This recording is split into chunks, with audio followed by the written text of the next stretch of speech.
If this was predicted 27 years ago, somebody knew something. Now, this is the title of the book, 2025, Scenarios of U.S. and Global Society Reshaped, there's that re again, by Science and Technology.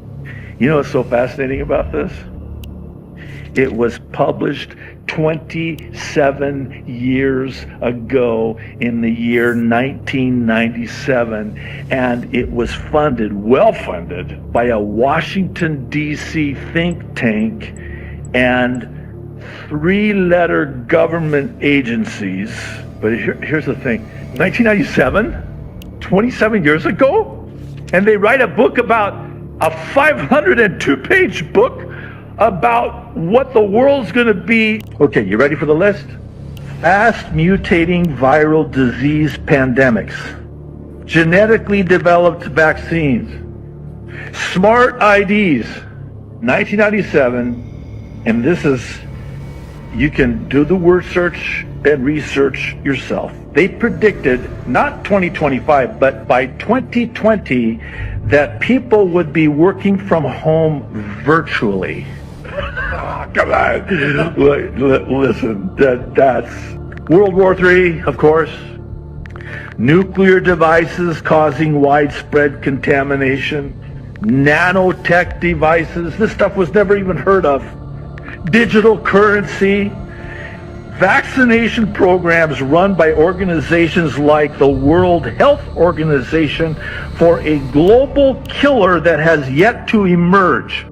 First printing, February 1997. Today's sponsor, Cloaked, challenged us to put our phone number into their tool. The results were shocking. It knew our name, address, even social security number.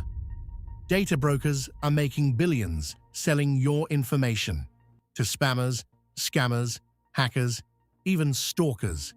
Every time you sign up for something, an app, a free trial, a random website, you're feeding the machine, and they're betting you won't do anything about it. But here's the real problem. Most so-called privacy services, they clean things up after your data is already out there. Meanwhile, you keep creating new vulnerabilities every single time you enter your real email, phone number, or name online. That's the loop. That's where Cloaked comes in. Cloaked doesn't just go out and remove your data from shady broker sites, it also stops the problem at the source. Inside the app, you can generate unlimited burner emails, usernames, and phone numbers whenever you sign up for anything. You can even call, text, and email directly through those burners. Then, data brokers can't tie anything back to you. Not only is your identity protected, but the data they're buying becomes completely useless. Cloaked also goes way further than that. It monitors the dark web and alerts you if your info gets exposed. It has a built-in VPN and password manager, AI-powered spam call filtering. And they even back it all up with a $1 million identity theft insurance policy. If you're ready to take it all back and protect yourself, head to cloaked.com/anonymous and try it today. The link is in the description. I want to now share with you some of the insights that these guys had way back in the mid-90s.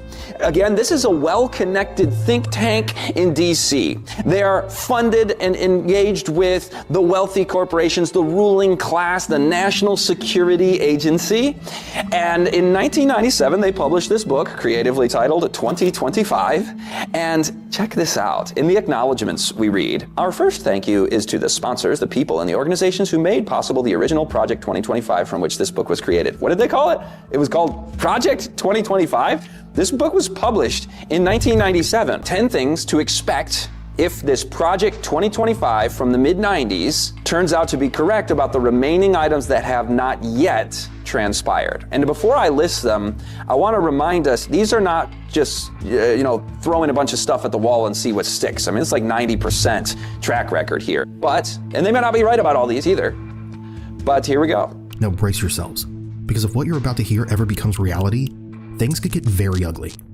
Let's hope they got this part wrong, but listen to this. They said we will have World War III, a nuclear device causing widespread contamination, additional epidemics, cyber attacks, or in their world, computer-based socially significant crime, such as tampering with air traffic control or national security systems, a global currency, mass starvation. Now that, in and of itself, that's pretty heavy that we just considered, but given again the track record and how the things that they're announcing here, you also hear announced by the likes of Bill Gates and Klaus Schwab and Jesuit Tide. We're going to see some pretty interesting stuff as we go forward, but we're just on Project 2025 from the 90s right now. Let's look first at the mass starvation. I was mentioning Klaus Schwab and the World Economic Forum, WEF.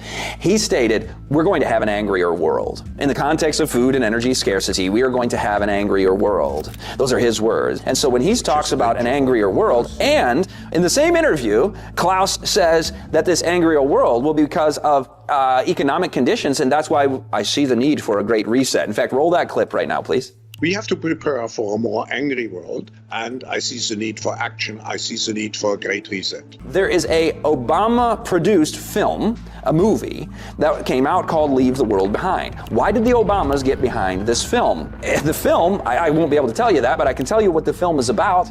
It's about an apocalyptic scenario after the grid fails and there's a grid down crisis because of cyber attacks. And this comes out, again, right before 2025.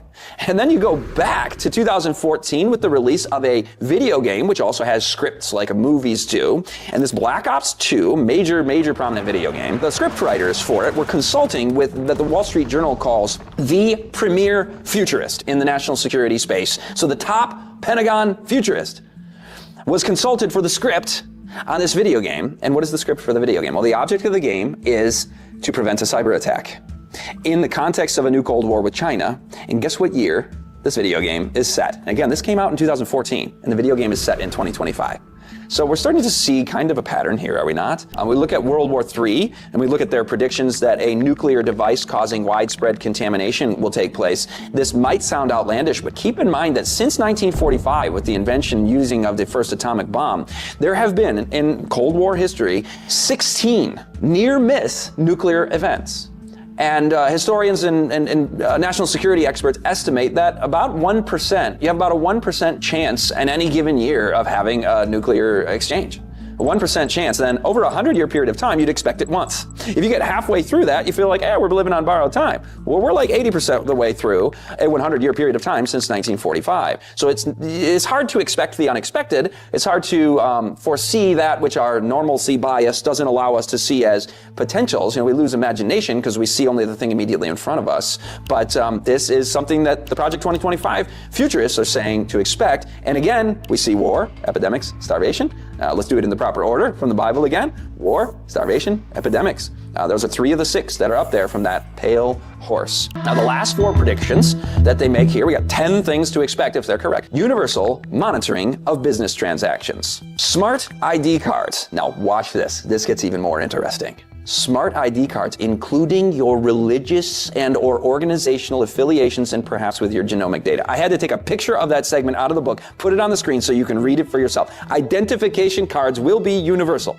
Smart cards will contain information such as nationality, medical history, perhaps even key data from one's genome, education and employment records, financial accounts, social security, credit status, and even religious and organizational affiliations. The 9th one kind of sounds innocuous and not that big of a deal. It's just Social Security will be based on need only. The technical term for that is means testing for transfer payments or other forms of welfare. Means testing meaning only those who need it will get it, and they're making a prediction that will be the case with Social Security. Some people might be a little have their feathers ruffled by that notion, but I'm not meaning to get into the economic political debates about that. I want to bring this out because if they will means test it, then they will also be willing to take the next step, and that is ideological testing. It happened with the truckers in Canada. Bank accounts frozen, the targeted group, anybody who is the other, who is the demonized group of the day, can have now the precedent has been set in the West to be debanked, to have payment processors taken, to be prohibited from platforms that are kind of in that woke ideology at the moment.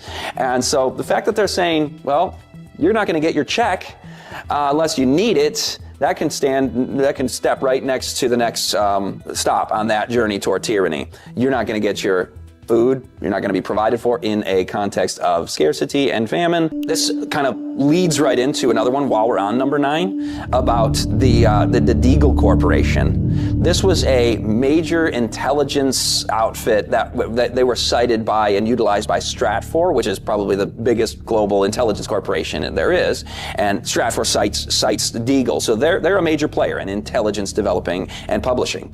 And they made a prediction that by 2025 there would be a reduction, look in the red, of population in America from 327 million to 100 million, and GDP would drop from 60,000 per person to 24,000 per person. Now, this is not to say that this will happen, but that's quite an alarming prediction to make. Why would you go out and say that? Well, it's in the context of here, what we were talking about, it's mass starvation and global currency and major war and epidemics and cyber attacks. This is where you see massive population reductions and economic collapse. But I love their little disclaimer here. They first, this isn't the disclaimer, that'll be on the next slide, but first they say this: the collapse of the Western financial system will wipe out the standard of living of its population while ending Ponzi schemes such as the stock exchange and the pension funds. Take into account that the forecast that they've made here is nothing more than a model, whether flawed or correct. Okay, here's their disclaimer. It's not God's word.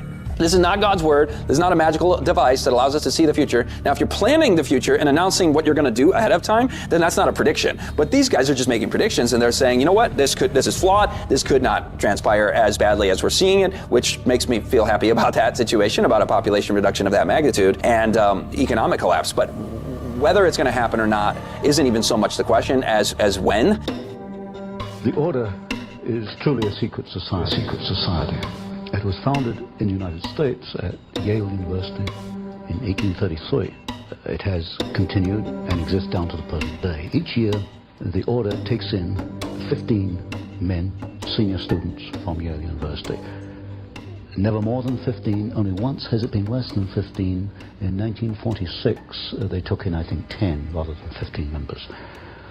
So what we have is a secret society which, over the last 150 years, has accumulated about 2,500 members, of whom perhaps 500 are alive today.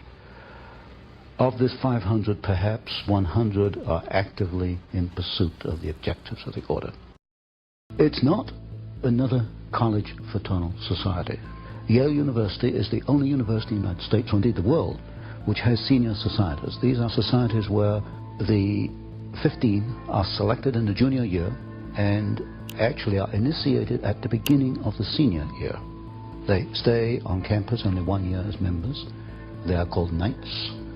When they graduate, they leave the university, they go out into the world, then they're known as patriarchs. So at any one time, you only have 15 knights in existence, and for the rest of their lives, they're known as patriarchs. And they work during their lifetime, or a number do, towards the ends of the Order. They are pretty much guaranteed success. Certainly they're guaranteed financial success. And in my reading of the material I have, I infer that so long as they go along with the purposes of the Order, so long as they gear their careers and their lives towards certain ends, then they are guaranteed success. Well, up to 6 months ago, I denied that there was a conspiracy, because frankly I couldn't prove one. I suspected a conspiracy, but I couldn't prove there was one until 6 months ago. Well, a little before 6 months ago, I received the catalog, which is the membership list of the society, all the way back to 1833. And I received some of their internal documents, enough for me to put together the way they correspond with each other, the operations within the Order, to some extent their problems. We know what the temple looks like because back in 1880s, a number of Yale students became a little unhappy about what was going on inside this temple. When they went by it at midnight, sometimes they heard strange noises and all kinds of rumors on the Yale campus as to what this might be. There was a break-in. I call it the Yale Gate. There was a break-in to the temple, and the students who broke in cataloged what they found. This is where it gets weird, because you know how these stories usually go, right? It's always people say, or some believe, but he's claiming something more specific. He's saying there was a moment, way back, where the secrecy cracked. Students broke in, and according to him, they left with documentation. And what they found inside had numbers on the walls. And they made a drawing, a design of the interior of the temple. And 3 of the rooms are numbered. One is 322, one is 323, and one is 324. 322 is also, I suspect, the chapter number. 322 is an identification. And also in correspondence between members, they conclude their correspondence, where you and I would conclude yours truly or yours sincerely. They conclude yours in 322.